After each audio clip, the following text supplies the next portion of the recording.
जो है हम देखने जा रहे हैं इंपॉर्टेंट फैक्ट जो पॉलिटी के हैं। ये जो है मेरे अनुभव के आधार पे है, बार बार इससे क्वेश्चन पूछा जाता है डायरेक्टली। आप अगर पेपर दे रहे होंगे तो देख सकते हैं। तो ये फैक्ट बहुत इंपॉर्टेंट होने वाले हैं आपके एग्ज़ाम के लिए। वीडियो अच्छा लगे तो ज़्यादा से ज़्यादा लाइक करिए, सब्सक्राइब करिए और शेयर करिएगा। तो चलिए हम स्टार्ट करते हैं। उससे पहले आप सभी को मकर संक्रांति की मेरी तरफ से हार्दिक शुभकामनाएं। तो चलिए हम स्टार्ट करते हैं। तो देखिए, सबसे पहला फैक्ट जो है वो है ये कि 1/10 जो है मेंबर होने चाहिए, 1/10 मेंबर होने चाहिए opposition party as a recognize as a opposition party. ठीक है। फिर देखें कि आपका ऑफिशियल लैंग्वेज से रिलेटेड, तो इससे रिलेटेड जो है मेरे चैनल पे जो है एक ऑलरेडी डिटेल में वीडियो पड़ा है, आप चाहे तो उसको देख सकते हैं। उसमें ज़्यादा डिटेल में है। वैसे यहाँ पे देख सकते हैं आप कि 8 शेड्यूल में जो है हमारे लैंग्वेज, ऑफिशियल लैंग्वेज दिए गए हैं, जिसमें कि ओरिजिनली 14 लैंग्वेज थे। 8 शेड्यूल था और 14 लैंग्वेज था। फिर सबसे पहला जो लैंग्वेज ऐड किया गया वो जो है 15th जो था वो 21st कॉन्स्टिट्यूशनल अमेंडमेंट एक्ट के तहत 1967 में, जो कि सिंधी थी। फिर सेकंड अमेंडमेंट हुआ 71 कॉन्स्टिट्यूशनल अमेंडमेंट एक्ट, जो कि 1992 हुआ, और उसमें कौन कौन सी लैंग्वेज, कोंकणी, मणिपुरी और नेपाली को ऐड किया गया। फिर थर्ड देखें तो 92nd कॉन्स्टिट्यूशनल अमेंडमेंट एक्ट जो है वो आप देख सकते हैं यहाँ पे, 92nd कॉन्स्टिट्यूशनल अमेंडमेंट एक्ट 2003 का, जिसमें कि बोडो, डोगरी, मैथिली और संथली को ऐड किया गया। तो इसको याद करने के लिए आप याद रखते हैं कि बोडमास जो बेसिक मैथमेटिक्स में यूज़ होता है वो। फिर सेकंड फैक्ट की अगर हम बात करें तो आर्टिकल 344 के तहत जो है पहली बार फर्स्ट ऑफिशियल कमीशन जो है, ऑफिशियल लैंग्वेज कमीशन जो है वो किसके चेयरमैनशिप में, बीजी खेर के चेयरमैनशिप में वो इस्टेब्लिश किया गया था 7 जून 1955 में। इसके अलावा नेक्स्ट फैक्ट अगर हम देखें तो फर्स्ट जो फाइनेंस कमिश्नर थे, फर्स्ट फाइनेंस कमीशन हमारे जो इस्टेब्लिश की गई थी नवंबर 22 1951 में, उसके चेयरमैन कौन थे, केसी नियोगी थे। आप ये ध्यान रखेंगे। आर्टिकल आपके 280 में जो है फाइनेंस कमीशन से रिलेटेड प्रोविजन है अपने कॉन्स्टिट्यूशन में, तो ये भी एक फैक्ट आप ध्यान रखेंगे। ठीक है। फिर आपका नेक्स्ट है कि 268 जो है वो आपका आर्टिकल है, जिसमें कि क्या प्रोविजन है कि कुछ टैक्स ऐसे होते हैं जो कि इम्पोज किए जाते हैं यूनियन के द्वारा, लेकिन कलेक्ट किए जाएंगे और एप्रोप्रिएट किए जाएंगे किसके द्वारा, स्टेट के द्वारा। तो ये आप बात ध्यान रखेंगे। फिर अगर हम देखें 275 है तो आर्टिकल 275 के तहत जो है फाइनेंस कमीशन जो है वो ग्रांट इन एड जो है वो स्टेट का डिटरमाइन कर सकता है। तो ये आप ध्यान रखेंगे। जैसा कि मैंने पहले ही बताया कि आर्टिकल 280 में जो है फाइनेंस कमीशन दिया गया है, तो ये फैक्ट आप ध्यान रखेंगे। फिर अगर हम नेक्स्ट फैक्ट की बात देखें तो the suggestion for merging planning commission और फाइनेंस कमीशन, ये कौन कहा था, ये जो है एमबी माथुर कहे थे। तो डायरेक्टली ये क्वेश्चन पूछा जाता है इस तरीके से, स्टेटमेंट वाइज जो है यूपीपीसीएस में जो है पूछा जाता है आपका कि कौन जो व्यक्ति था जो कहा था कि मर्ज कर दिया जाए प्लानिंग कमीशन को और फाइनेंस कमीशन को, तो ये थे एमबी माथुर। आप इस फैक्ट को ध्यान रखेंगे।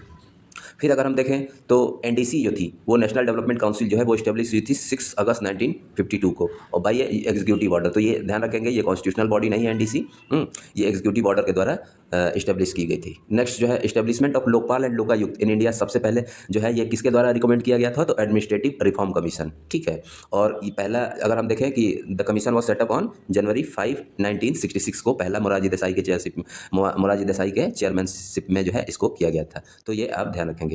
फिर फर्स्ट लोकपाल बिल जो है प्रेजेंट किया गया था 1968 में और पास हुआ था लोकसभा से वो 1969 में। तो इस फैक्ट को भी आप ध्यान रखेंगे।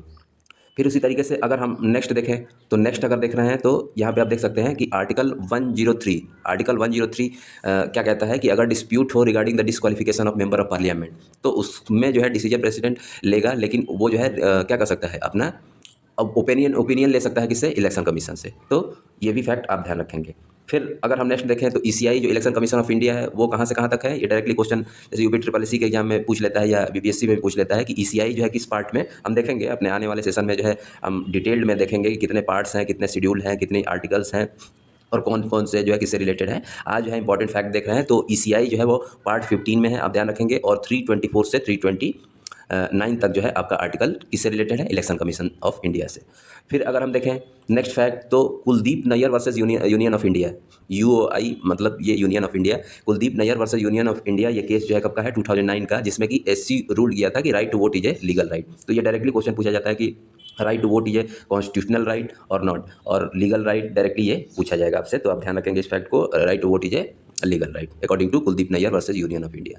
फिर नेक्स्ट फैक्ट देखें तो ये 61 कॉन्स्टिट्यूशनल अमेंडमेंट एक्ट है 1988 का, जिसमें कि एज को जो है राइट टू वोट का एज जो है वो रिड्यूस किया गया था, ये 21 से 18 ईयर, 21 ईयर से 18 ईयर। तो ये भी फैक्ट आप ध्यान रखेंगे। डायरेक्टली मैच द कॉलम में एक अमेंडमेंट से रिलेटेड क्वेश्चन आता ही आता है, जैसे 86 कॉन्स्टिट्यूशनल अमेंडमेंट हो गया तो वो भी इंपॉर्टेंट है। फिर 61 है, ये भी इंपॉर्टेंट है, तो आप ध्यान रखेंगे। फिर दिनेश गोस्वामी कमेटी जो है जो कॉन्स्टिट्यूट की गई थी 1989 में, वो किससे रिलेटेड है, तो वो representation of people amendment act के से रिलेटेड है, बस आप इतना ध्यान रखेंगे। फिर डीलिमिटेशन कमीशन होता है। याद रखेंगे कि डीलिमिटेशन कमीशन के ऑर्डर को जो है कोई कोर्ट भी चैलेंज नहीं कर सकता, कोर्ट में भी नहीं चैलेंज किया जा सकता है एक बार अगर वो हो गया तो। और जो ऑर्डर है वो डिलिमिटेशन कमीशन का, उसको जो है पार्लियामेंट और स्टेट लेजिस्लेटिव असेंबली में रखा जाता है, लेकिन उसको अमेंड करने का अधिकार जो है किसी को नहीं है। तो आप इस बात को ध्यान रखेंगे डिलिमिटेशन कमीशन से रिलेटेड। नेक्स्ट फैक्ट की अगर हम बात करें तो दो पार्टी जैसे इंडिपेंडेंट लेबर पार्टी और all India scheduled caste federation, ये किसके द्वारा बनाया गया था, तो ये इस्टेब्लिश किया गया था, तो ये डॉक्टर बी आर अम्बेडकर जो हमारे फादर ऑफ इंडियन कॉन्स्टिट्यूशन भी कहे जाते हैं 1936 में। तो इस फैक्ट को भी आप ध्यान रखेंगे, डायरेक्टली क्वेश्चन पूछा जाता है। फिर अगर देखें तो इस मतलब प्रीवियस 1-2 सालों से तो नहीं पूछ रहा है, लेकिन कभी कभी जो है मैच द कॉलम में ये पूछ लिया जाता है कि किस पार्टी का गठन जो है कब हुआ था। तो याद रखेंगे सीपीआई यानी कम्युनिस्ट पार्टी ऑफ इंडिया 1920 में, सीपीएम जो है 1964 में, एआईडीएमके वो 1972 में, और तेलुगु देशम पार्टी यानी कि टीडीपी जो कि आज अलायंस में है, आप देखेंगे सेंटर में जो है बीजेपी के साथ, तो वो टीडीपी जो उसका इस्टेब्लिशमेंट जो है वो 1982 में हुआ था। और एनसीपी का देखें तो 10 जून 1999 को, और समाजवादी पार्टी का देखें तो 4 अक्टूबर 1992 को। इसी तरीके से आप बीएसपी का बताएंगे हमें।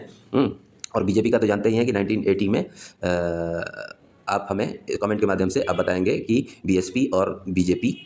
और इंडियन नेशनल कांग्रेस का तो हम जानते ही हैं कि 1885 में जो है सबसे पुरानी पार्टी है हमारी। फिर नेक्स्ट अगर फैक्ट देखें तो आप देख सकते हैं कि रजनी कोठारी जो है वो describe the party system in India is a in early year independence as a one party system क्यों कहा था, क्योंकि आप देखेंगे कहीं ना कहीं कि 1967 तक कहीं ना कहीं आप जो है सेंटर में भी और स्टेट में भी एक ही पार्टी रूल कर रही थी। वो पार्टी कौन थी? Congress party, Indian national Congress. तो इससे ही रजनी कोठारी ने कहा था कि जो आपका मल्टी पार्टी सिस्टम है इंडिया का, वो वन पार्टी ही डोमिनेट कर रही है। ठीक है। फिर political party was recognize first time किस में हुआ था? 1985 में बाई कॉन्स्टिट्यूशन, और जिसमें कि 10th शेड्यूल। तो ये इंपॉर्टेंट फैक्ट है आज पॉलिटी से रिलेटेड। आज के लिए इतना ही। आप अपना ध्यान रखिएगा और ज़्यादा से ज़्यादा प्यार बनाए रखिए। काफ़ी अच्छे जो है फीडबैक आ रहे हैं आप लोगों के। कमेंट ज़्यादा करिए, सजेशन भी दे सकते हैं आप, और लाइक करिए ज़्यादा से ज़्यादा। ठीक है, धन्यवाद।